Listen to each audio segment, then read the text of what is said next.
You have 45 minutes to go and push the influence. So you're going to want to go capture those towers, capture the fort, and generate as much influence as you can throughout the race. And whoever generates the most will win the race.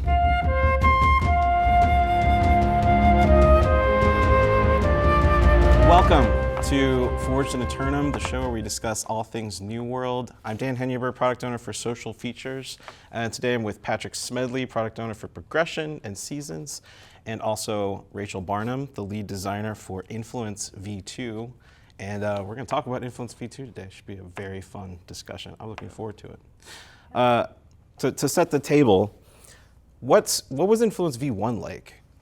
Influence V1 had some problems, as players have let us know. So you had to push influence against a company in order to declare war. To push influence, you had to go run PvP missions. Those often involved capturing the fort, gathering chests outside the war camp, sometimes killing players or holding an area. And you ran that for probably 2 to 3 hours in order to generate enough influence in order to declare that war. After you did the push, then you had a lottery system to determine who would actually get the war. So all in all, we weren't super happy with it. I don't think players were either. Very quickly, the meta developed to not countering those pushes. While you could run out and run missions and kill players in order to push down their influence, companies actively discouraged that because war is a really fun game mode, and they wanted to go and have that war. So it didn't shake out how we hoped, and here we are with Influence V2 now. Yeah, absolutely. Absolutely. Yeah, so looking at that, when you started to design the feature, what were your kind of goals as you went about it?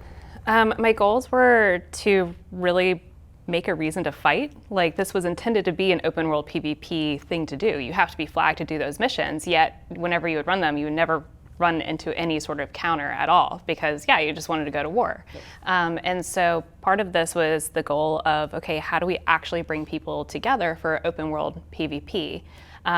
Also, not then punishing the defenders with a non-war at the end if they were successful in their defense of the territory. Because again, wars are fun. So those are two of the really big goals with this, and to really help time box it, bring people together, make it less grindy, and always go to war. Absolutely, yeah. So basically, more PvP, less grind, and try to bring in more faction participation. Yeah. Sums it up. So we've got a couple of major components in the feature. The first one being towers. Yes. Yeah, and we kind of keep calling them towers, but they're a lot more interesting than that. Even I think in the initial design, they were just going to be towers. Mm-hmm.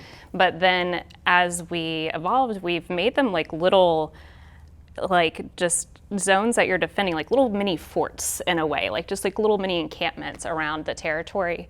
And they will turn on during the race, and you can go capture them for the with your faction, and they will give you a little drip of influence, and they'll also increase any influence that you're earning from PvP missions in the other towers and the fort as well. But they're really cool. They're just little, like we said, little mini forts. You're running around, you actually have to navigate them. You've fought in them a few times now. No, they're great. I think we spent a lot of time on the level design of those, so we really considered all the things you're going to consider, even in a traditional first-person shooter. Lines of sight, since musket and bow exist, we wanted to make sure that those players had certain advantages on certain towers. Other towers, though, we wanted to really hamper those sight lines and make you have to get into the confines in order to go and fight. So it's a really cool experience. Yeah. There's a wide variety of, our goal was to kind of have different metas for all the different towers. Yeah, absolutely. I know, especially a lot during development, you would look at them I just need more verticality, just more up here. There was a lot of red line drawings all over them for a while. It's neat, because the control point circle goes up, mm-hmm. So there's multi-levels in some of these things. It's really cool. Cool. So that's kind of towers in a nutshell. Now, what about the window aspect? Yeah. So there are several windows in which you can actually push these. So they'll activate zone-wide. Those windows currently are 6, 7, and 8 o'clock server time in the evening. Some discussion over whether or not we'll keep those windows. We'll see. PTR feedback has been super helpful here. So while that window is active, though, in your territory, you have 45 minutes to go and push the influence. So you're going to want to go capture those towers, capture the fort, and generate as much influence as you can throughout the race. And whoever generates the most will win the race. And Rachel, you've worked a lot with the scheduler system. Yeah. Any stories about that?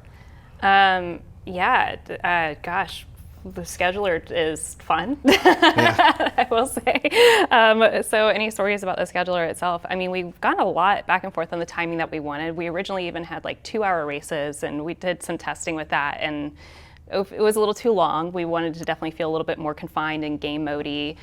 So that went down quite a bit, trying to figure out what times, and then we were going back and forth, like you can't really have a war and an invasion and this happening all at the same time in a territory. And so this is where we've landed at this, at this point, is just having these 3 races a day with our 12 territories, and then being able to do a nice little cycle of events in that territory. Yeah, obviously you can only do so much when without a live audience to. Right. And it's because these things are scheduled and they're 24 hours in their cycle, so we're going to be watching when it's live and.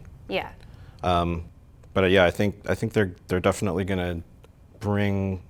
Well, for sure, in every one of these, there's going to be PvP. Yes. In the area. That's a for sure.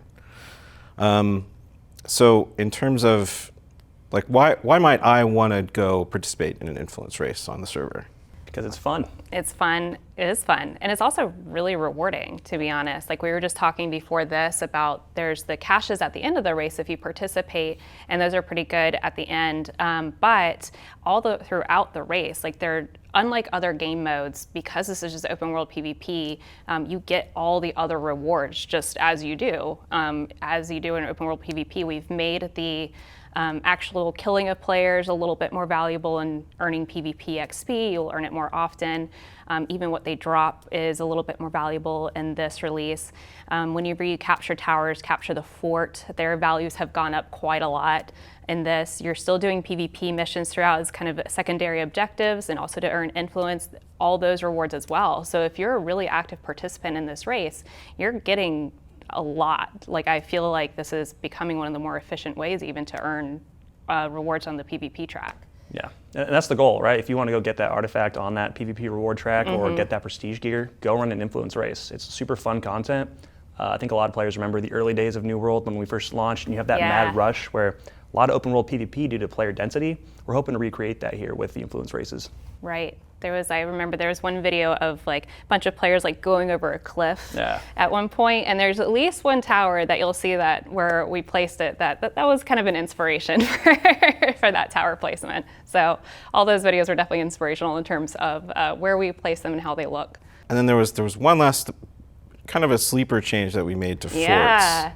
So outside of the influence races, obviously players play all day, not just during these times. There will still be PvP hotspots now throughout the day at the forts. So now whenever you go and capture a fort, it will be locked for an hour. There will be a timer on the map. You know when that fort's going to be available again.